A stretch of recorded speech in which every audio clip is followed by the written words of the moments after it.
ती change layout येते का बघा तुम्हाला? नाही येते मला. नाही येते का? तो मी आयपॅड वरून कनेक्ट केलाय म्हणून येते का काय? Okay, let me try. I will try on iPad also. In 1 minute's time, we will start. Sure. I have started recording the session. So Samir is not joining, or how it is? I have no idea. I have no idea. Okay. Are you in a position? You can do that, na? See, I can start with Gurju You can Marathi. start regular. I will introduce the speaker. I will introduce the speaker. Okay, sure.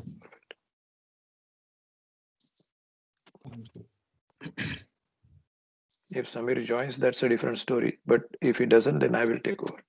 Understand.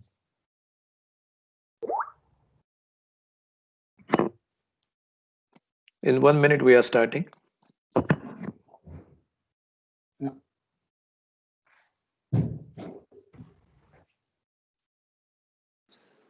Sameer नसेल आणि मी जर questions घ्यायचे असतील तर घेतो. Very great idea. Great idea. Yeah, that will be great. That will be great. Yes. Yes, yes. You can do that, na? Abhay, you will do that? Good. Question as well as vote of thanks you will do. Yeah. Okay. Okay, good. Good. That's nice. Anyway, let us start the meeting.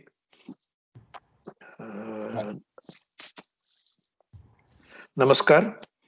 Welcome. Good morning, good afternoon. I'm Anand Ganu from Garze Marathi Global. Garze Marathi Global has started the initiative of Garze Marathi Innovation Academy. Under the initiative, we have invited esteemed and well-respected professionals to share their knowledge and expertise. This program is managed and conceived and managed by Avinash Kale, Vijay Tarele, as well as Samir Padye. So I request Avinash Kale to formally start the meeting. Over to Avinash Kale. Thanks, Anandji. Welcome all of you, and thanks for sparing your time during the festival season. I hope that you're enjoying the series, which is Garje Marathi Innovation Academy webinar series. This has been, I will just share my slide quickly.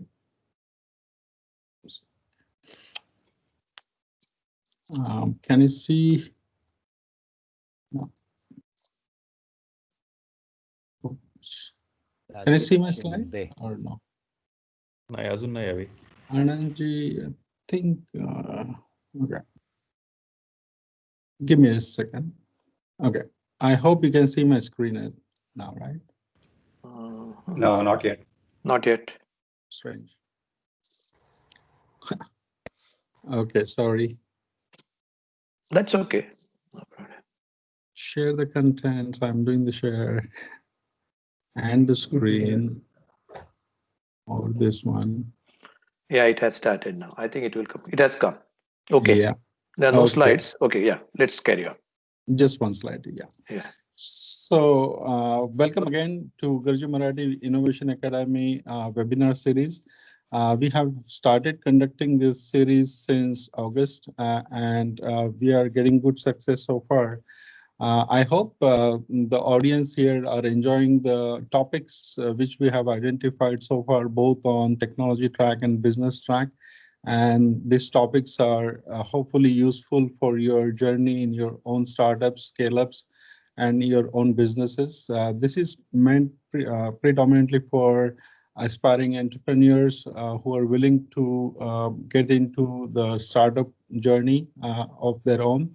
And we are basically supporting this via our seasoned Garje Marathi Global Mentor Group, which has been doing this voluntary, and thanks to them as well, that they're bringing these topics in front of you, and that may motivate you to start your journey in startups.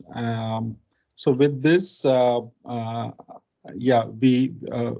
are also planning to launch a startup acceleration program somewhere early 2021, and we would onboard a couple of, we will select the startups which are interested in a couple of these topics.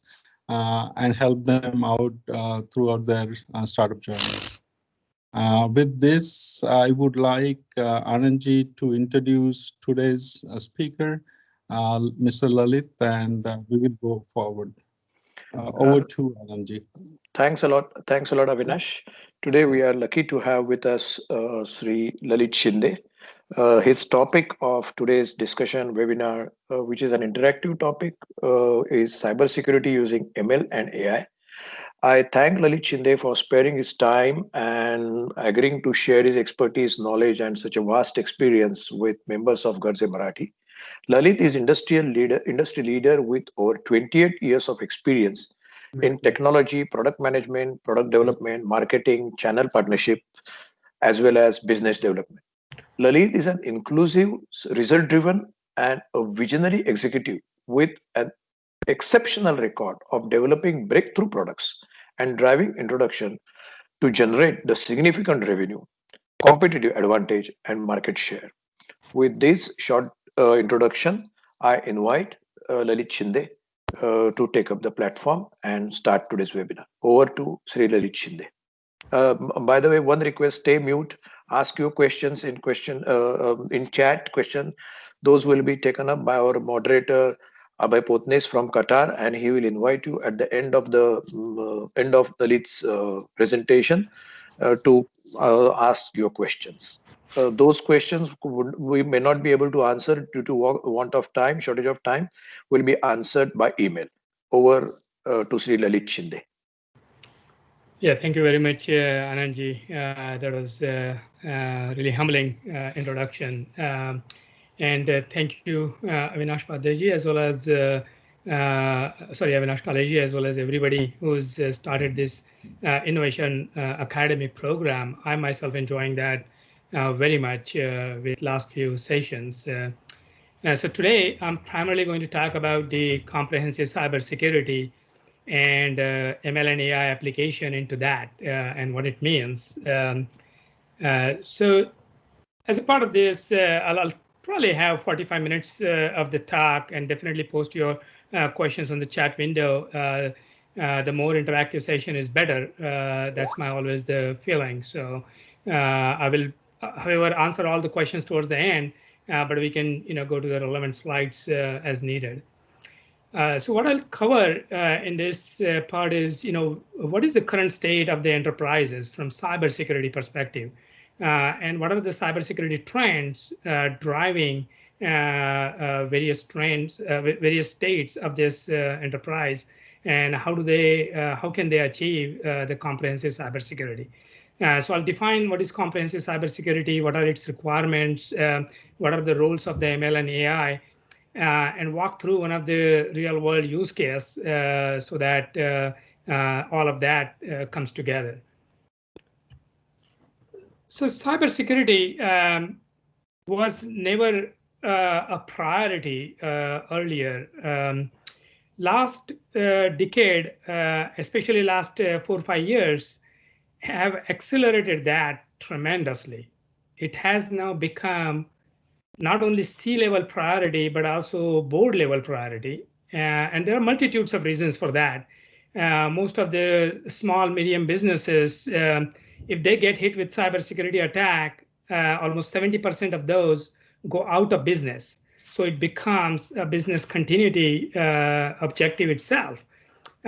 Similarly, large enterprises, we have several cases of Target, Home Depot, Capital One Bank, and so on and on that have gone through huge losses. And these are in tens of millions to sometimes billions of dollars kind of expenses. And that cost is driving this priority. And many times, that's sort of this is a rough framework that typically gets discussed. And even if it is not there, this is something that can be used. What you typically start with is, what are your strategic business objectives from cybersecurity perspective? Why you should do this? What is it that you want to achieve by paying attention to it? And this is at the most of the times senior leadership level. And then you drill it down to the operational level, talking about how do we achieve it, what we are going to measure, what are going to be the key metrics in order to know whether we are cybersecurity aware, whether we are cybersecurity averse, what is our risk score, and so on and on. So a couple of key metrics there are usually the mean time to identify a particular attack, if that happens, and a mean time to remedy that. So those MTTI and MTTR are most of the industry standards. But obviously, anything that's inside these boxes is something that the organization can fill in order to suit based on their industry, their customer base, what they're doing on how to achieve that. And that goes at the operational level. And then, day-to-day challenges get put up, why we are not able to achieve or where are the actual challenges and so on. And that's a typical, high-level framework from a cybersecurity perspective, what the companies are looking for. But what does a cybersecurity protection mean? What are you protecting, right? And most of the times the enterprises talk about, oh, it's our intellectual property that we are protecting. But if you put, full dome around the organization, it's the people that consists of, your employees, your contractors, your customers, because you have all that data into your server somewhere, and that is very important, how they interact and so on with the companies. So that data, and there are compliance reasons, various government compliances require you to protect that data. You definitely have IT and network infrastructure. Now, there's also a lot of the hybrid nature of the organization happening. A lot of it is moving into the cloud and whatnot, but the responsibility still lies with the organization in order to protect whatever your assets are. It also includes endpoints, all of the laptops, desktops, servers, mobile devices, anything that you name.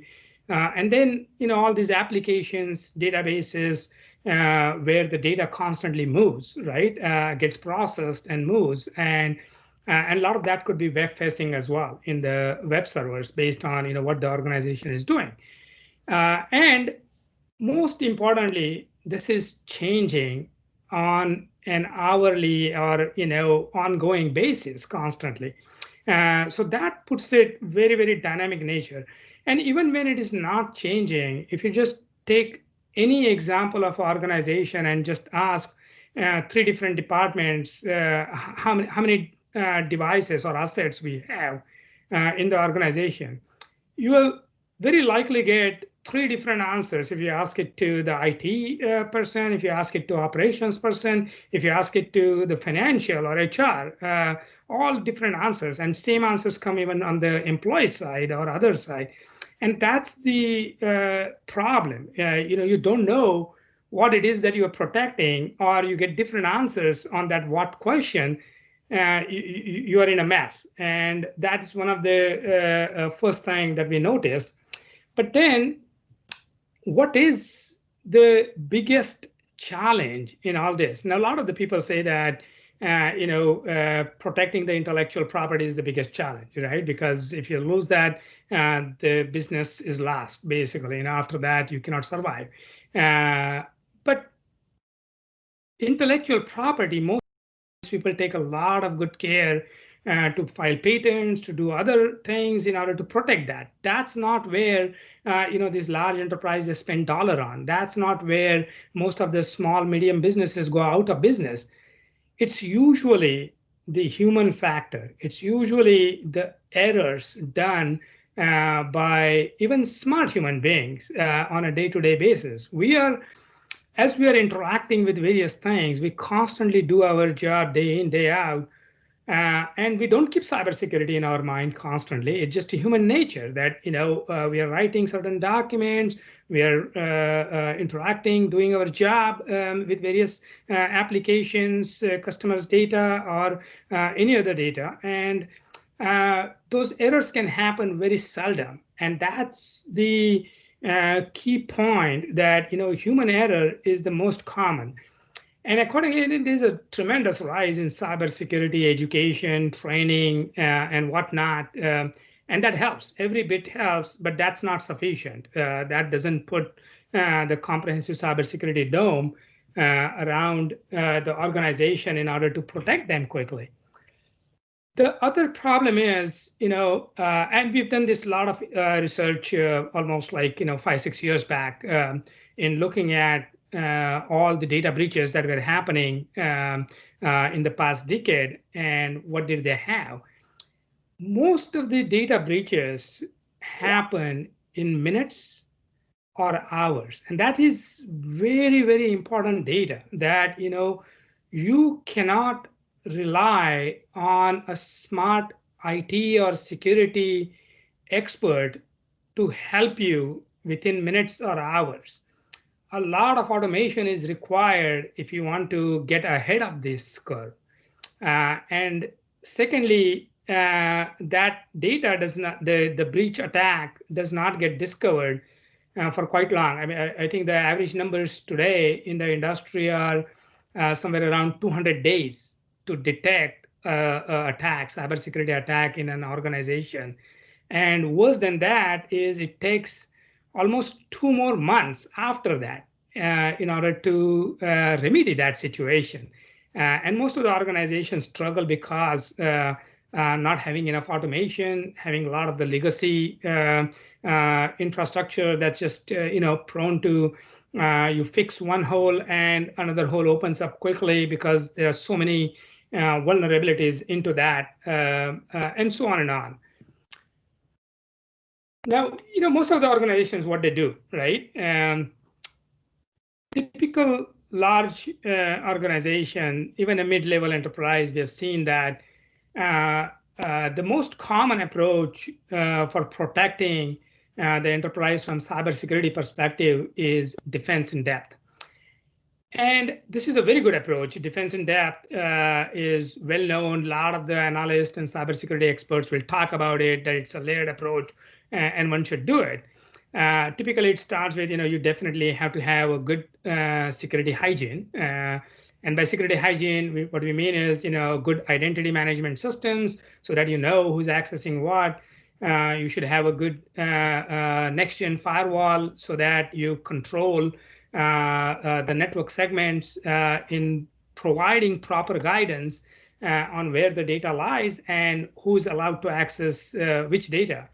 Many a times it also requires a good endpoint solution so that activities that are happening on these endpoints. And typically, the next-gen antivirus is what was the most common. But those solutions were more signature-based. And the cybersecurity has gone way ahead. The cybersecurity hackers today have much better, much bigger, sophisticated tools to breach those basic cybersecurity hygiene that enterprises have. So this defense in depth approach sort of goes further into, if you are worried more about ransomware, there are sandboxing technologies that were common more than a decade back that sort of came to fore. There are other ransomware technologies that are sort of IDS, IPS based that are more common. The user behavioral analytics became more common about 7-8 years back, and a lot of the startups started into that domain. But that fad quickly went away because it was protecting only that small human error kind of segmentation and was not really protecting. It was constantly, giving you the ideas of where are the high risks and so on in the organization. But not really protecting the organization from those high-risk scores. And you cannot fire your employees. You can train them, you can educate them in order to improve the situation, but the situation still lacks. And so on and on. You keep on going on various tools. Sometimes it also happens because organizations grow with a lot of the mergers and acquisitions. And different sets of diverse tools come together and those become part of the organizations and so on. However, what happens is, in reality, the security experts or the SOC analysts that are constantly working with this, they have tribal knowledge of various tools, and they seldom bring all this together in order to bring what is the real issues, or your Yuba tool could be telling you one thing, your firewall could be telling you another thing, and your DDoS solution could be telling you another thing. But who's going to put all that together? And that correlation was not there to some extent. And that problem was solved by the tool called Security Information and Event Management. It sort of came together as two different tools. Security Information Management and Security Event Management became together as SIEM. But most of the traditional SIEM tools have created more challenges than really provide that single pane of the glass to see everything in the organization. That would have been a perfect solution. And typically, you have an army of SOC analysts that sort of constantly interact with this tool in order to figure out what are the real issues, what is going on, in order to bring what are the attacks that the company should need to look at and figure out and work on.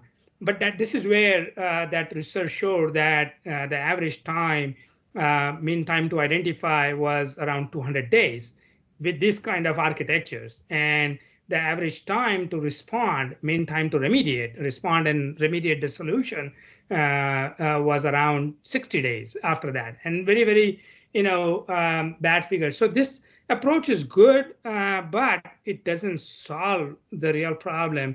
Organizations have still been breached time and again.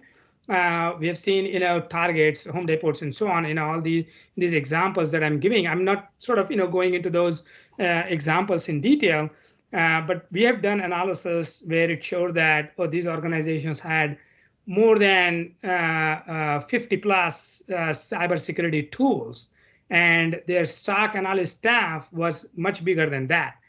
And still they got breached. And that's the nirvana to understand that this approach does not solve the problem.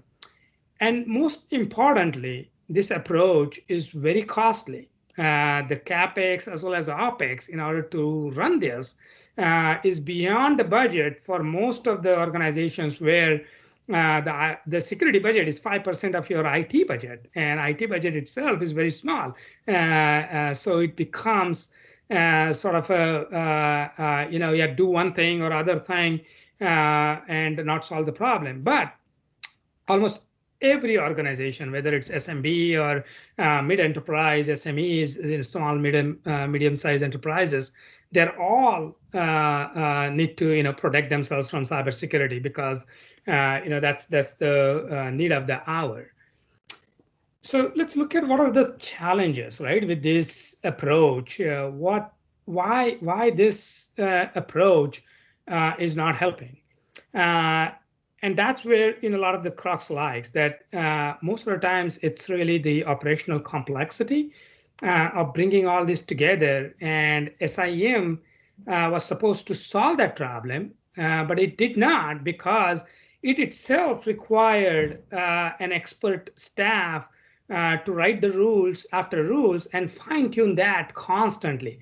And that kind of a thing requires a lot of operational expense. So you need a subject matter experts that cost a lot, and there's a dearth of that subject matter expertise in the organization today. I mean, there are right now, what is said is there will be close to 40 million cybersecurity jobs over the next 5 years or so. And that's the dearth of knowledge we're talking about in this. Secondly, there's no comprehensive visibility. As I said, if you ask 3 different departments about anything, what are the assets, what are the number of employees and other things, you'll get different answers. The key failure, though, here is the automation. And automation is at the crux of all this. Most of these SIEM tools require a very large expense in order to automate those, in order to work in a comprehensive cybersecurity manner. Their operational expense in automation could go as high as 4 times their capital expenditure. And that's what kills it. Most of the times people have purchased a great tool like Splunk, and it becomes almost a year, and it's still not operationally producing the results that they want. And we have seen this in multiple organizations, medium, large, whether it's different industries, government versus bank, financials, and other healthcare, and so on. The other thing is pricing, of course, that it needs to be more affordable, more easily usable. But more importantly than that is the human factor, right? How quickly can you give the results so that the accuracy of those results is much better? And we use a term called alert fatigue. Most of these cybersecurity tools, they cause alert fatigue. And by alert fatigue, what we mean is we've seen that, oh yeah, we get millions of different indicators of compromise every day. And if you look at, if you have 10 security experts, it's going to be humanly impossible for those 10 security experts to go through these million indicators of compromise in a single day. And that's the part where most of the times that defense in depth kind of approach fails. And then there's a lot of ways to optimize that. There is a security orchestration, analytics, remediation kind of platforms that have become more common to constantly optimize this and bring that together. But more or less, it's always a very higher cost and higher operational expenses with that kind of approach.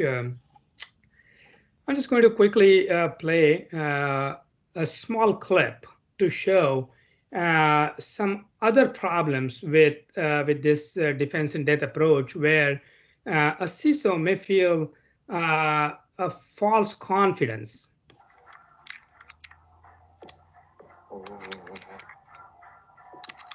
Hey!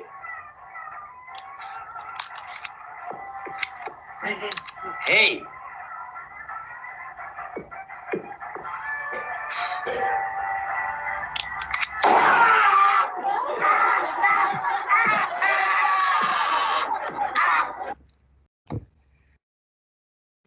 It's not a laughing matter, but what I wanted to show was that false sense of security is even worse than any security at all, right? Many a times, if you go with that defense in depth layered approach, and if there are gaps, that false sense of security constantly haunts you. And that's what is happening with many large enterprises today. So just to bring all this together and summarize, I haven't touched upon every trend here because that would take an hour in itself, and I didn't want to go too much into details of that. But what is happening is there's definitely proliferation of security tools. The tribal knowledge of that is very, very dispersed, and it becomes very hard to choose.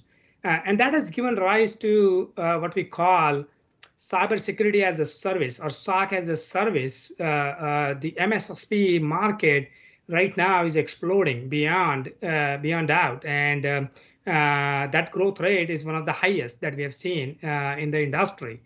But at the same time, what's happening is the cybersecurity criminals are much more advanced. They have access to ML and AI based cybersecurity tools to break the organizations and to breach those.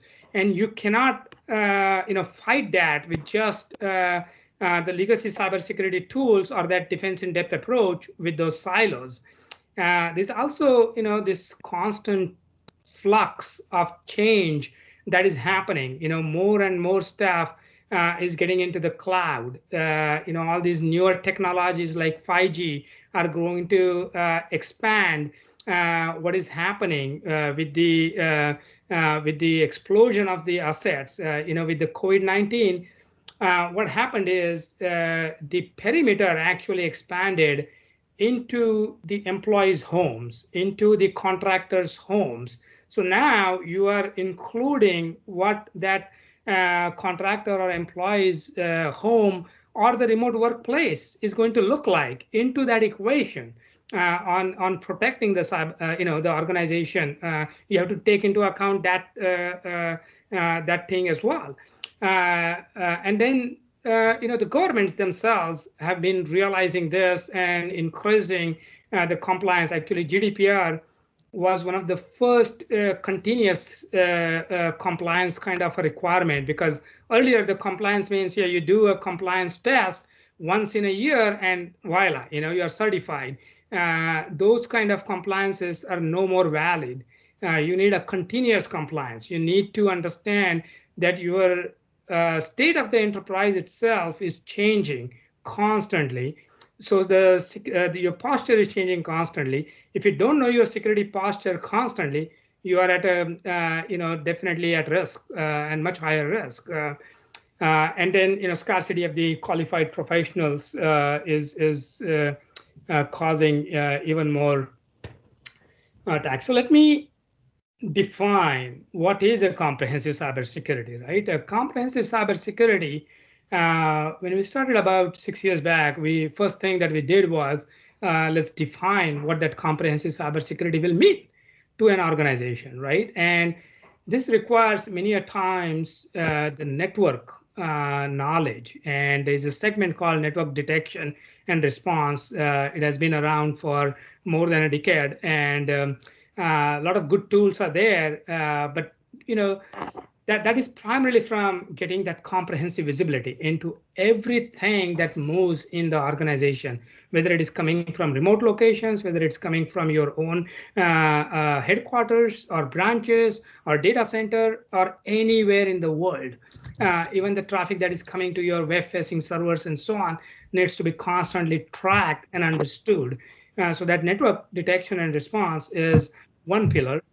Endpoint detection and response, this segment rose very fast in the last 5 years, and the companies like SentinelOne, Cylance, and so on, you can see that those have gone through the roofs.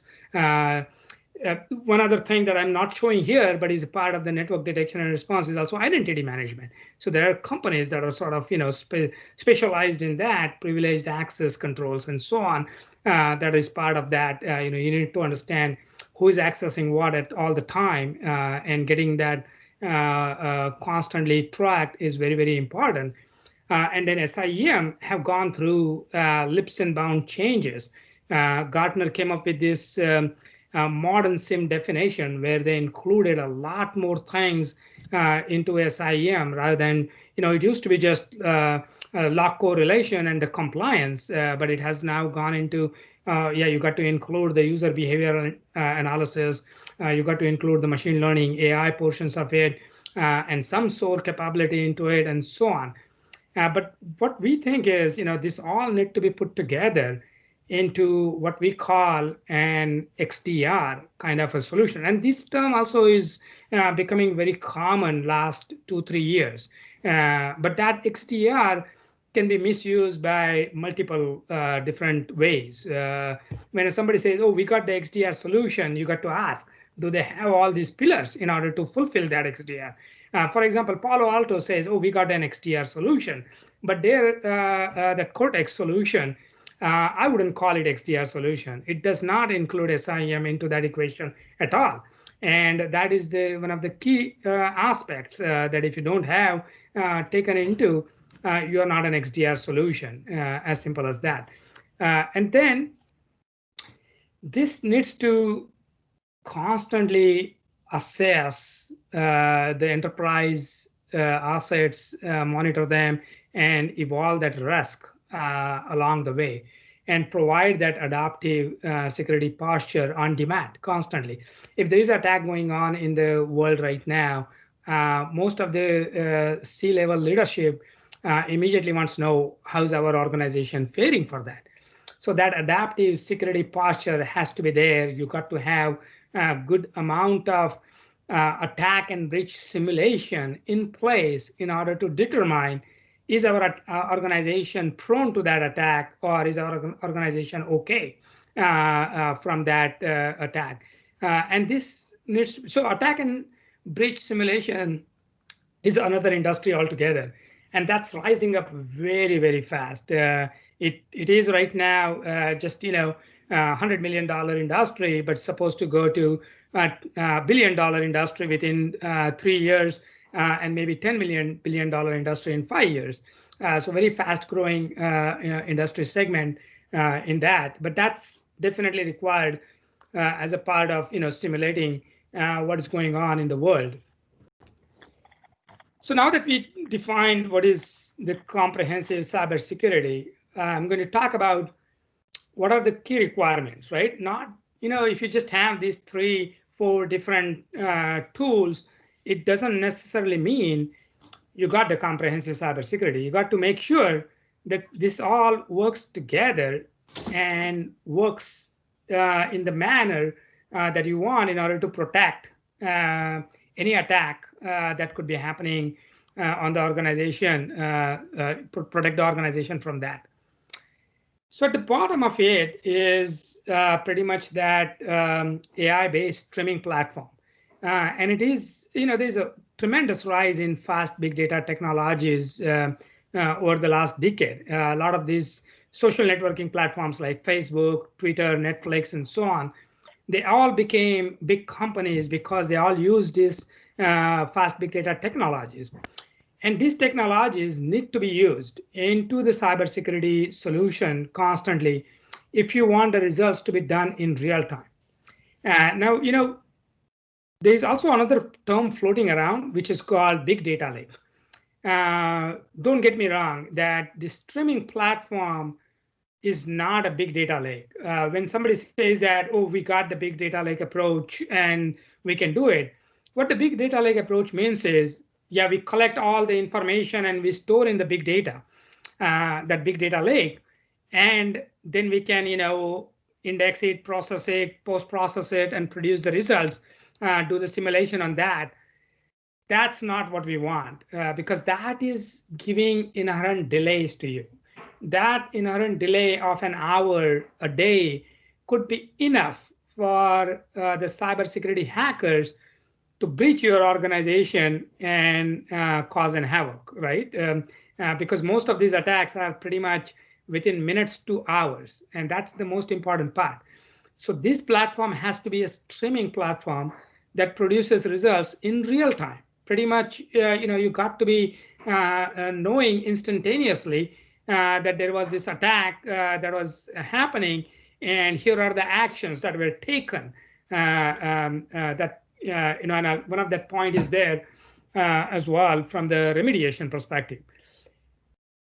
This needs to, definitely include 360-degree view of the organization. So you need to know, it's sort of putting a dome on the organization so that you can watch each and everything. So the experts should ask the questions that, can I know, what is happening with this application? Can I know what's happening with this user? Can I know what is happening with this particular endpoint? All those questions need to be asked. And if you can't know that on demand basis quickly, you don't have the right tool. You need to have that comprehensive visibility into each and everything that the organization owns. You got to have a lot of the dynamic threat model built in.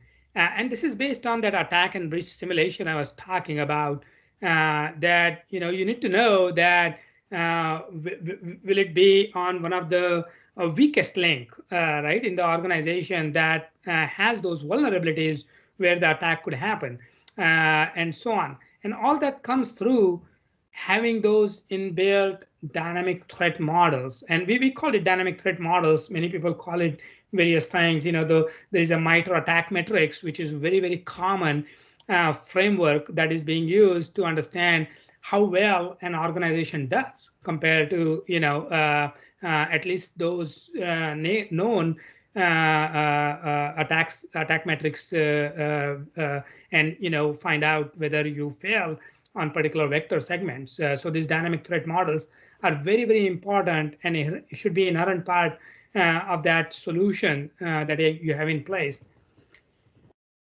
Behavioral science plays a very major role. Many a times, it's very, very difficult to correlate a lot of the things, especially if those are multiple years apart. Now, we all know that Yahoo has been breached multiple times, and a lot of people's personal data, Yahoo email data, is out there in the dark web, circulated and recirculated many times. The authorities keep on cracking those and removing those, but it is so widely dispersed that it is very easily available to any hacker or any cyber criminal that wants to cause damage.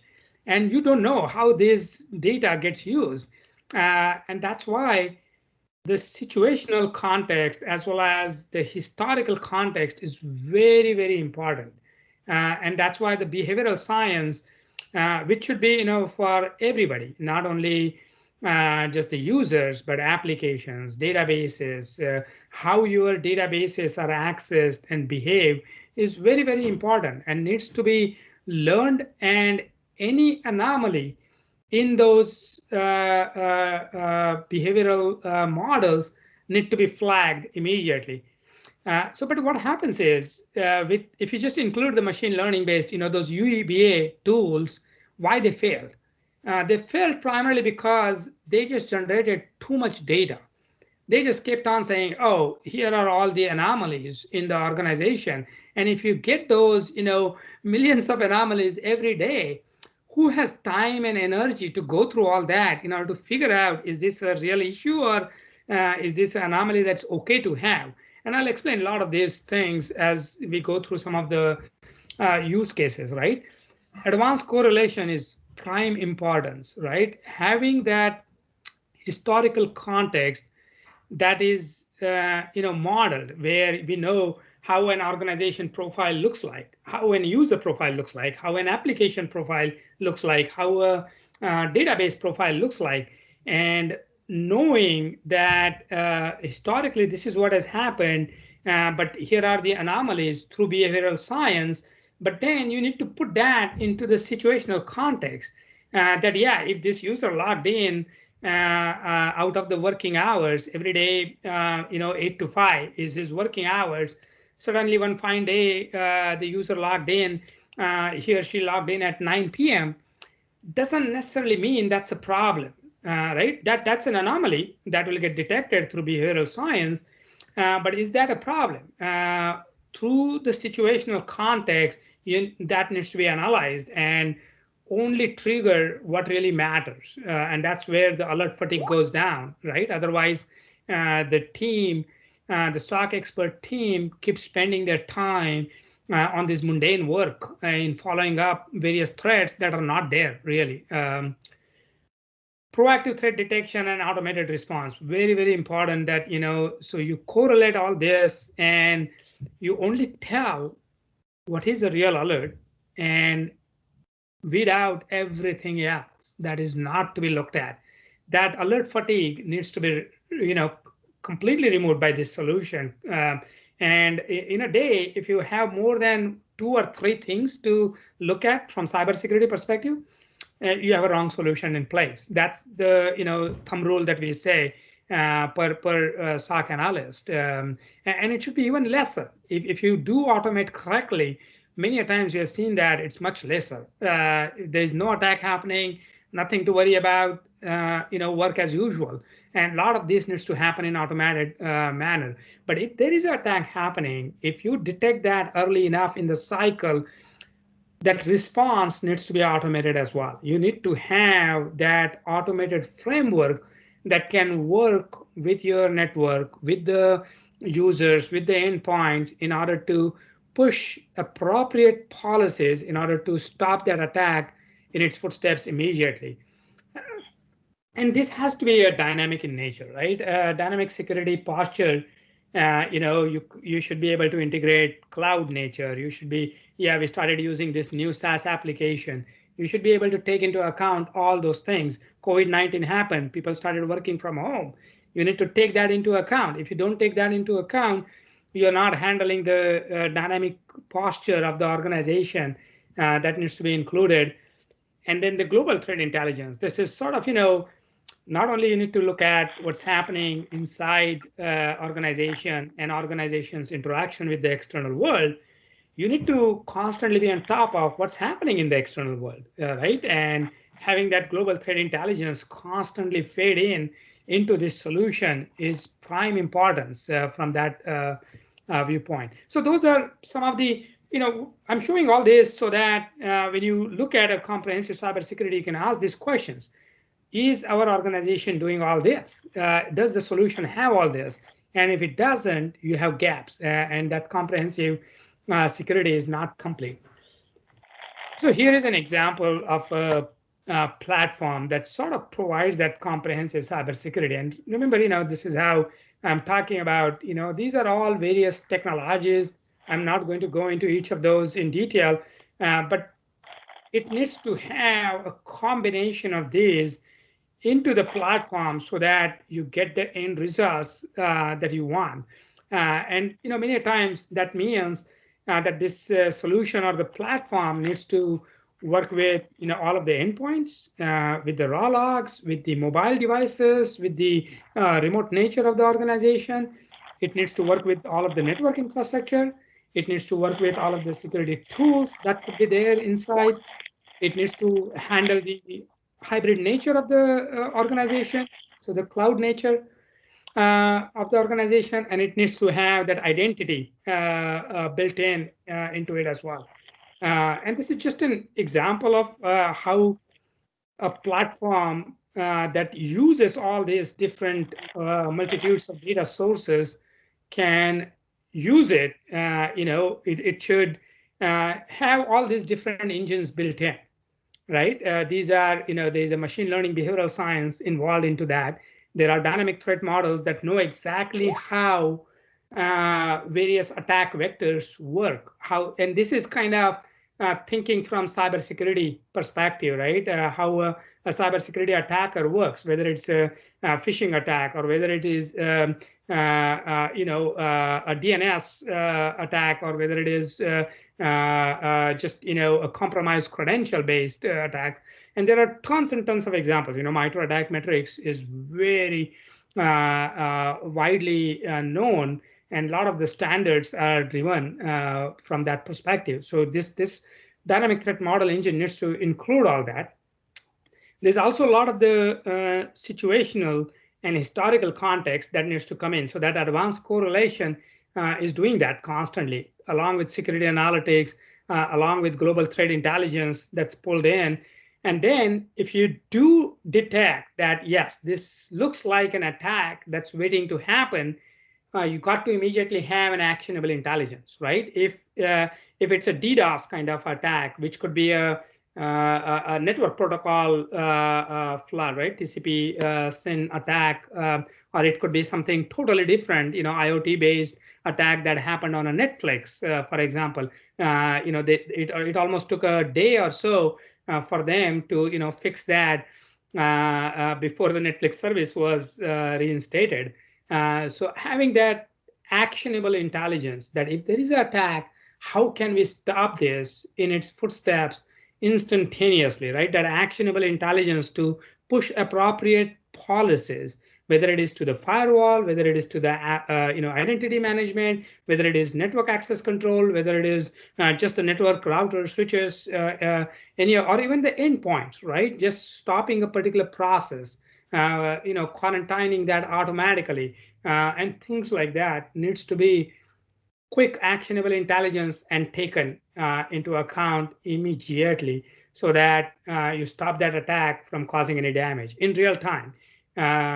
And those are sort of the outputs of your solution, that you do need to have that comprehensive visibility. You should be able to search based on user, application, any of the devices, endpoints, servers, so that you know what's going on with that historically, as well as in a particular period, and so on. Quick searches needs to be part of that. The solution should be proactively detecting as well as stopping the attack. Very, very important. And continuous compliance and risk monitoring, it's sort of a byproduct of that, right? Once you have that, you are going to meet that standard that is set by various governments. California is, putting up that rigorous continuous compliance standard, and slowly that will get adopted by the US as a whole, and even the world as a whole. Many countries coming up with their own standards, but those are all sort of variations of all this frameworks. So that's sort of an example of what a comprehensive cybersecurity solution would look like. Now let's walk through an example, right? I mean, I just want to sort of drill down into an example so that you get an idea about how this works and how it reduces all that alert fatigue and still protects the organization comprehensively, right? Putting that 360 dome on the organization. And compromised credentials, believe it or not, this was 2 or 3 year back data that I've looked at, was one of the topmost category. 75% data theft happened starting with compromised credentials. Very, very important to understand. And most of this, defense in depth fails. Target was a situation where the contractors' credentials were compromised, and they used that to steal all the millions of users' credit card data. And Target is still paying. It's not done. It has been going on for 5, 6, 7 years. And they're still paying for it. There are suits after suits, civil and other criminal lawsuits that have been filed in order to, to come out of those attacks is very, very costly process. So taking proper precautions upfront is a lot more need of the hour.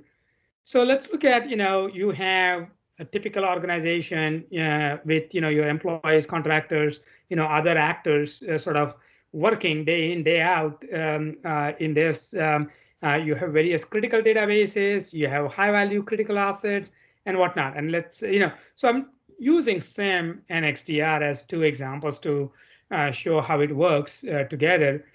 So typically, when an employee starts working, it's always there is a authentication. There is a AAA kind of mechanism that you constantly are authenticated. The organization knows who you are, what PC you are using, or laptop or endpoint you're using, what kind of connection you are coming into, and so on. It's always there is a authentication and so on, and everybody knows that. But this is where XDR kind of solution learns constantly. It's constantly learning that organization's behavior, right? And creating those profiles, user profiles, application profiles, database profiles, and so on and on. And it's knowing constantly what's going on. And through behavioral science, will always detect the anomalies, right? Most of the times. So that learning is constant. Now, let's say that user's credentials are compromised, and let's say a cyber hacker now uses those credentials to come into the organization, right? Authenticates from a completely new device and is coming into the organization. Very valid user credentials, so everything is good. Most of the times, the SIEM platforms will not show any threat. Firewalls will not show any threat. Now, the geopolitical information may play the role. There are a lot of these tools now, including the geopolitical. You know that when you log in from a new device to your bank account nowadays, immediately you get an email, hey, you're logging from a new device, what do you want to do? And many times it becomes sort of a very intrusive and becomes like an irritation that constantly that gets access, because I've seen that same device I'm using for almost like 10 days, and every time it's asking me, and I become, trust this device, and it doesn't trust. Trust this device, it doesn't trust. So that becomes sort of, irritated things as well. So because it detects a different IP address, or it detects a different provider, and things like that causes a lot of the issues in that. So definitely, the XDR kind of solutions detect those and creates what we call that indicator of compromise.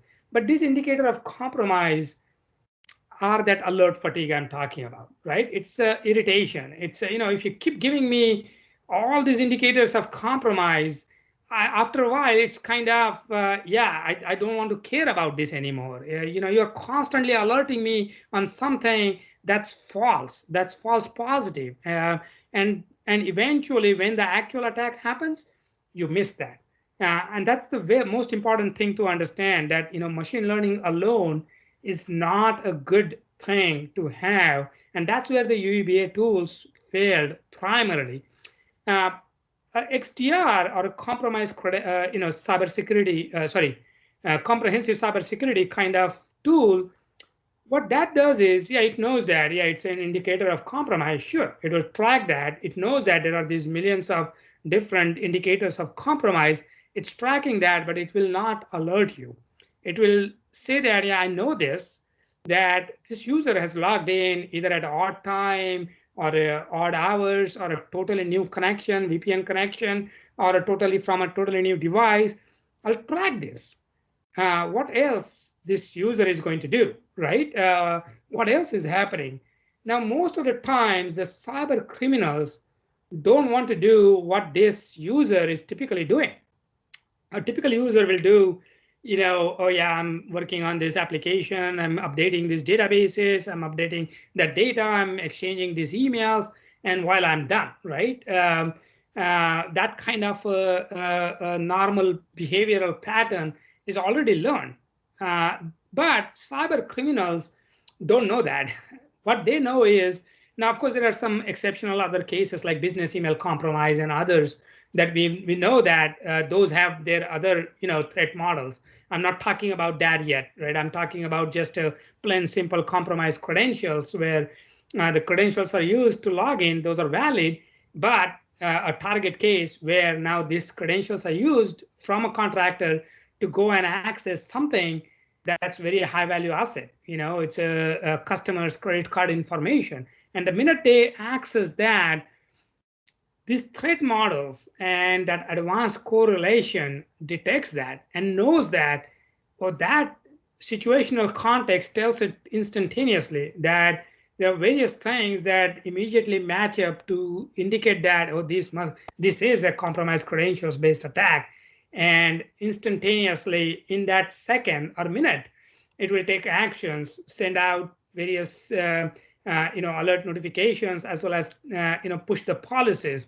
And typically, the policies that it will push could be, remove these users, disable these users' credentials, and log in all these users' VPN as well as other logins. So when the user tries to do anything, they'll be asked to log in again, and the old credentials will not work, and they'll have to call in network admin or system admin to get the new credentials, reset those credentials before they can start working again. So that's the sort of an example that sort of gives you idea, and you can see that there will be hundreds of such examples based on the MITRE attack. So let's pull all that together, right? So you have what we call is you start with your strategic business objectives from cybersecurity perspective, and then you drill down. And what I showed you was primarily, what does that comprehensive cybersecurity for digital era mean, right? What kind of solution you should look for, what kind of questions you need to ask, and so on. But then you can, have various use cases, various projects, initiatives. The controls. If you remember Y2K, if you remember the panic of Y2K, your bank accounts will disappear on midnight on December 31st, 1999. Some of you may be too young to remember that. Then we had the aughts, as they say, the 2000s, where we got into quality systems, out of specs, kappas, and trending, which was new to many, many companies. And now the theme of this last few years is data integrity. And as I said, it really is becoming the real focus of many inspections. Not just FDA. Not sure whether is this a question or Avinash? British European countries are also very, very concerned about this. So it's becoming. Okay. Hello. I'm not sure whether this guy was asking a question or. Yeah, it is not clear. Anyway, I couldn't find him. I wanted to mute him, but I couldn't find him. Anyway. Yeah, he is on mute now. Yeah. I Okay. muted, Okay. I muted Okay. him. So now you can see that, how this all plays together. In today's talk, I primarily talked about this comprehensive cybersecurity for digital era. But there is yet another separate deck altogether to go over what kind of things you need to how do you really carry it out from implementing a comprehensive cybersecurity in the organization perspective, as well as a completely different deck to set up what you need to do in order to set up for that. But this slide sort of gives you that comprehensive framework on what it is that you are going to look for when you are looking at, I want to, cybersecurity is a prime thing that I want to address, and how do I address? And that concludes my talk. Back to you, Avinash. And I do want to appreciate Garze group, the entire team, as well as Innovation Academy team, and Anandji for this opportunity. As well as I want to thank all of you audiences for spending this time with me and understanding comprehensive cybersecurity for digital era. Thanks a lot. Thanks a lot, Lalit. You have been always supportive of Garze Marathi all along. Lalit's expertise we have used while constructing new website also. Over to Abhay Potnis from Qatar for Q&A. Lalitji, thank you so much. The beauty of your presentation. Lalitji, please stop sharing your screen, please. I did, yeah. Sure, he did. He did, Anandji. Yeah. Can you hear me? Is it clear? Yeah. Yes. So Lalitji, I was It saying is clear. thank you so much. In fact, the ending was sharp on time. I was looking at the time, and you covered all the aspects on time. There are a couple of questions. There's one from Samir Ahir Rao, and Sisian has already answered the definition of it. But Samir's question is, what is NBAD? And Sisian has answered full form. But if Samir wants to ask the question more elaborately, Samir. So yeah, Abhay, can you hear me? Yes. Yeah. So that was just the terminology. I've been working in security for a long time, and but I do want to take that opportunity to introduce ourselves. Of course, I'm Samir Ahir Rao. I'm founder and CEO of Ardent Privacy. We are in very specific data privacy space, and Anand actually great talk that in Marathi group we are talking about cybersecurity and business. That's absolutely great. But I got what in bad. Once if there are any other questions, I can come back if we get opportunity to explain a little bit. But I think Lalit, we should definitely talk, Lalit and team. We are in very specific data privacy space. There might be some collaboration opportunities there. Absolutely. Okay. Yes. Okay.